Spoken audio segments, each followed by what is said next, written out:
Hello, welcome to Productions MJC.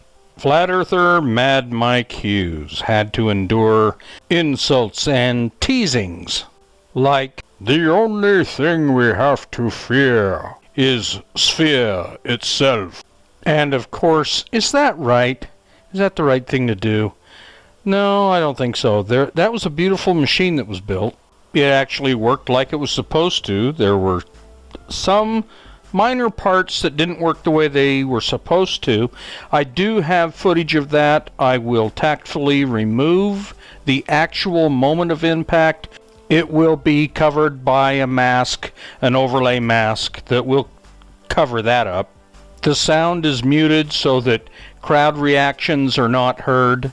Yet, of course, it is graphic in nature, so I warn you, here we are right before liftoff. As I start the footage, apparently the parachute rips and the part failed. He does obtain altitude and starts back on the way down.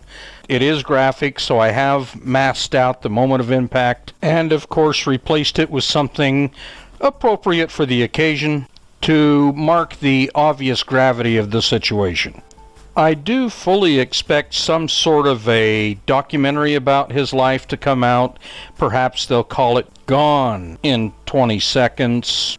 Or perhaps they'll call it Flat Earther to Splat Earther in 20 seconds, you know.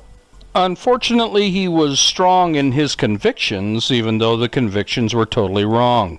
You have to point out, there are a lot more economical and safer things to do, like on the Burj Khalifa. That's about how high he got 2 years ago, which is just barely above the observation deck. Personally, I think it would have been a lot more enjoyable than strapping yourself into that death trap. I imagine he was knocked unconscious during the launch, so I don't expect any voice telemetry between Mad Mike Hughes and the ground, but we can all imagine probably the most horrifying thing for him would be recognizing that the Earth was actually a globe. It would go something like this. Oof, man, whoa, I'm really high.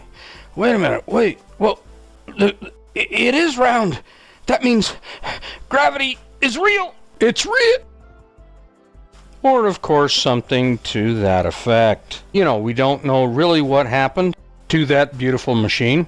We can make jokes and say the last thing to pass through his mind was, of course, his but I digress. We need to keep in perspective that that beautiful machine now fits in the back of a pickup truck, and more importantly, he himself fits into one of those.